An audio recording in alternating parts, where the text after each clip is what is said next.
দাওয়াত জিহাদ দুটোর সমন্বয় হলো ইসলাম। দাওয়াত এক জিনিস, জিহাদ এক জিনিস। দাওয়াত সব সময়ের জন্য চলবে, জিহাদের জন্য সব সময় প্রস্তুত থাকতে হবে, যখন লাগবে তখন করতে হবে। রাষ্ট্রের জন্য আইন শৃঙ্খলা বাহিনী থাকে, সশস্ত্র বিভাগ থাকে, তাদের ট্রেনিং থাকে, প্রস্তুতি থাকে, কিন্তু সব সময় ধরে মারধর করে নাকি?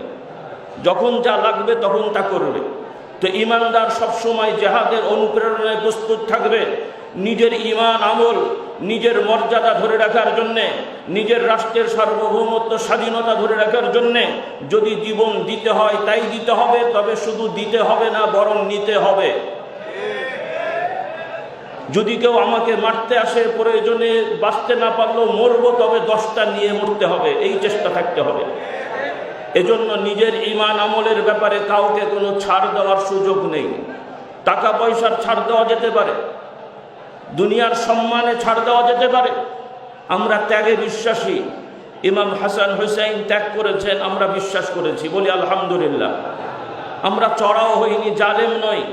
ইমানদার মাজলুম হতে পারে, তবে জালেম হতে পারে না। আমরা হতে হয় মাজলুম হব, তবে জালেম হব না। তবে মাজলুম হলেও জালেমদেরকে শাস্তি করে ছাড়তে হবে, এই বিশ্বাসে আমাদের থাকতে হবে।